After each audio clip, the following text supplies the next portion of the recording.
You wake up, go to the bathroom, lift your eyes to the mirror, and feel a tightness in your chest. It's not vanity. It's not just a bad day. It's quiet hatred, subtle rage, deep disgust toward the person staring back at you. You built everything: the career, the status, the achievements anyone would envy. But when you look at yourself, you don't see the winner everyone else sees. You see a stranger, someone who betrayed who they were supposed to be, someone who got lost on the way to the top and never found the way back. Why? Why do high achievers, the people who have it all, so often hate their own reflection? Because success didn't give you identity. It stole yours. And the mirror is the only place left where the mask finally falls. No audience, no applause, no excuses. Today I explain the psychological mechanism behind this. No fluff, no magic fixes, just raw clarity. High achievers don't hate the mirror because they dislike their physical appearance. They hate it because the reflection shows a brutal, undeniable disconnection between who you've become and who you were before everything turned into performance, metrics, and validation.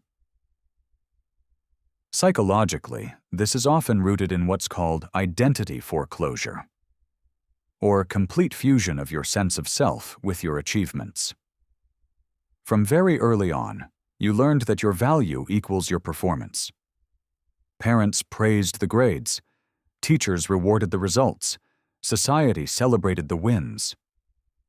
So you shaped your entire identity around winning, sacrificing hobbies, relationships, quirks, and even emotions that didn't serve the goal. Over time, the authentic self, the one that feels joy without reason, dreams without strategy, fails without shame, got buried deep. What remained was the performative self, efficient, flawless, relentless, optimized. But hollow, emotionally undernourished, starved of anything that wasn't productive. When you look in the mirror now, you don't see a face. You see the cost of that trade-off. You see what was given up for awards, promotions, followers, bank accounts.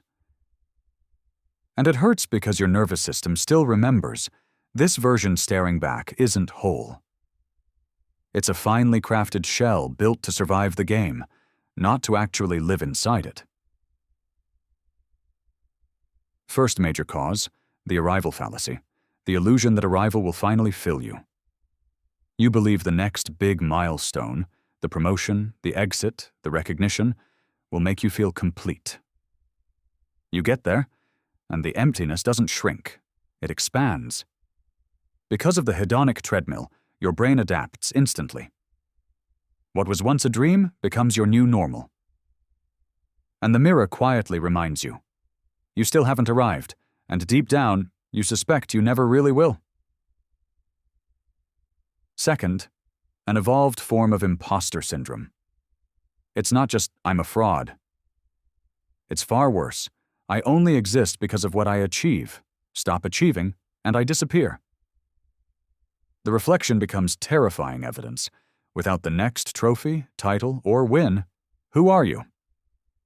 So you look away, because facing it means admitting the fragility underneath the armor. Third, self-objectification.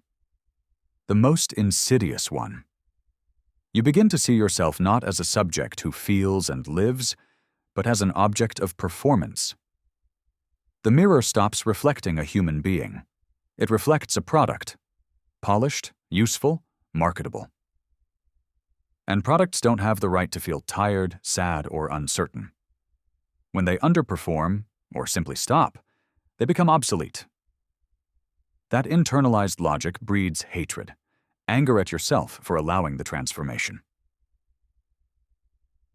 Real-world example, high-level executives who, right after closing a massive deal or getting promoted, suddenly avoid mirrors, photos, even selfies. It's not clinical depression in the obvious sense. It's quiet, creeping disconnection. They know, on some level, that success has severed them from the original self. The version who laughed without agenda, failed without panic, simply existed without needing to prove worth every second. The cost isn't just emotional. It's physiological. Silent burnout, chronic low-grade anxiety, relationships that stay surface level because showing the real self feels too risky. And the cruelest part, the more you avoid the mirror, the wider the void becomes. Because avoiding your reflection is avoiding the only honest question left. Who am I when I'm not performing? You don't truly hate the reflection. You hate what it forces you to confront. That the price of reaching the top was far higher than advertised. That you traded depth, spontaneity, and inner peace for height, control, and external validation. That the victory came wrapped in an internal prison you helped build. So pause. Right now. Look again, if you can. No judgment, no escape.